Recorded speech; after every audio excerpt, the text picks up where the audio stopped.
आखिर कैसे पृथ्वी पर इंसानों का जन्म हुआ और आखिर पहला इंसान कैसे जन्मा था जिसने पृथ्वी के सबसे इंटेलिजेंट स्पीसीज की नींव रखी। तो दोस्तों आज हम जानने वाले हैं कि पृथ्वी पर सबसे पहले इंसान का जन्म कैसे हुआ था। आप सब जानते ही होंगे कि हम इंसान इस धरती पर हमेशा से ही मौजूद नहीं थे, क्योंकि ऐसा होता तो शुरुआत में जब धरती पर डायनासोर जीवित हुआ करते थे तब हम उनके साथ कैसे रह सकते थे, क्योंकि डायनासोर के रहते हम इंसानों को पृथ्वी पर अच्छे से डेवलप हो पाना नामुमकिन था। और अगर डायनासोर के टाइम हमारी एक स्पीसीज होती तो वो भी डायनासोर की तरह पृथ्वी से विलुप्त हो चुकी होती। और इस बात का प्रमाण है कि हम डायनासोर के बाद धरती पर आए होंगे। पर क्या कभी आपने सोचा कि पहला इंसान कैसे धरती पर आया होगा और कहां से आया था? तो इसे समझने के लिए सबसे पहले हमारा ये जानना जरूरी है कि धरती पर जितने भी जीव मौजूद हैं वो सबसे पहले के जीवों से इवॉल्व होकर ही आए हैं, जो कि इस समय पर धरती पर मौजूद हुआ करते थे। इस प्रक्रिया को एवोल्यूशन कहा जाता है। वैज्ञानिकों ने पाया है कि हमारी पृथ्वी पर जीवन की शुरुआत समुद्र से हुई थी। पृथ्वी पर जीवन की शुरुआत आज से लगभग 2.5 मिलियन पहले माइक्रो ऑर्गेनिज्म के फॉर्म में हुई थी, यानी कि इतना छोटा था कि इसे हम अपनी आंखों से देख नहीं सकते थे। और जब पानी के अंदर काफी गहराई में रहा करते थे, लेकिन बाद में धीरे धीरे जब एवोल्यूशन होता था तब इन माइक्रो ऑर्गेनिज्म में काफी बदलाव होना शुरू हो गए। ये सिंगल सेलुलर से मल्टी सेलुलर बन गए, जिनके बाद इनमें कई कॉम्प्लेक्स स्ट्रक्चर बन गए और समय के साथ इन पूरी मल्टी सेलुलर ऑर्गेनिज्म इवॉल्व हो गए। इनमें से कुछ पानी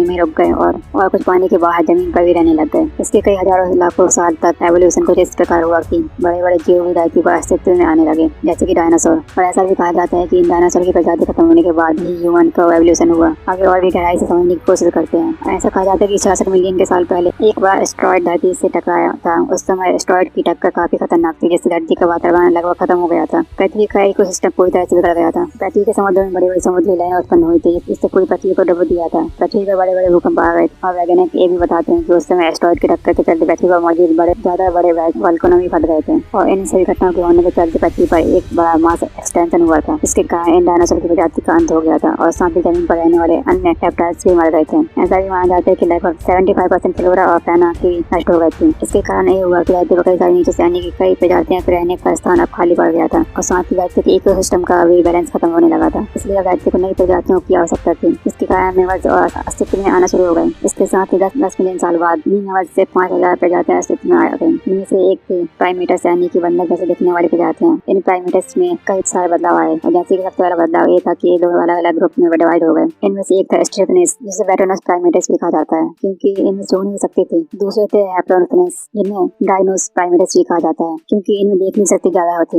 यानी ये इंसानों के दो एट्रीब्यूट्स दर्शाने लगे। इसके बाद लगभग 20 मिलियन साल पहले एवोल्यूशन के अस्तित्व में आए। इन्हें प्रोकोनोसॉल कहा जाता है, जैसे बंदर जैसे दिखते थे, लेकिन इंसानों जैसे फिजिकल एट्रीब्यूट की डेवलपमेंट होने की शुरुआत हो गई थी। माना जाता है कि हमारे पूर्वज से दिखने में बड़े हुआ करते थे। इनका वजन 100 पाउंड जितना होता था और इनमें कोई भी पूंछ नहीं होती थी। लेकिन जब ये भी इवॉल्व होने लगे, गिबन्स और गोरिल्ला जैसे जीव भी अस्तित्व में आ गए। और क्या आप जानते हैं कि इसके 7 मिलियन साल पहले चिंपांजी भी इवॉल्व हुए और माना जाता है कि हमारे सबसे नजदीकी पूर्वज थे। इसके बाद आर्टिफिशियस नाम के जीव अस्तित्व में आए और इनका रेंज साइज ऐसे दिखने वाला था। साथ ही पेड़ों पर रहने वाले जीव थे। ये पहले जीव थे जिन्होंने 2 टांगों पर चलना सीख लिया था। लगभग 4 मिलियन साल पहले ऑस्ट्रेलोपिथेकस ऑर्डिपिथेकस इवॉल्व होकर अस्तित्व में आए और ये लगभग इंसानों जैसे दिखने लगे थे। हालांकि अभी भी एक जैसे दिखने वाले फीचर्स थे और ये ऐसे पहले थे जिनके पैर सामने की ओर इवॉल्व हो गए, जिससे इनकी 2 टांगों पर चलना और आसान हो गया। और अब ये अपने हाथों का इस्तेमाल स्टोन टूल बनाने में करने लगे थे। और एक भी आगे चलकर 2 ग्रुप्स में डिवाइड हो गए। इनमें से एक वो थे जिनके जॉइंट्स यानी कि जबड़े काफी बड़े होते थे और दूसरे वो थे जिनके ब्रेन साइज काफी बड़ा हुआ करते थे। लेकिन इनमें से बड़े साइज वाले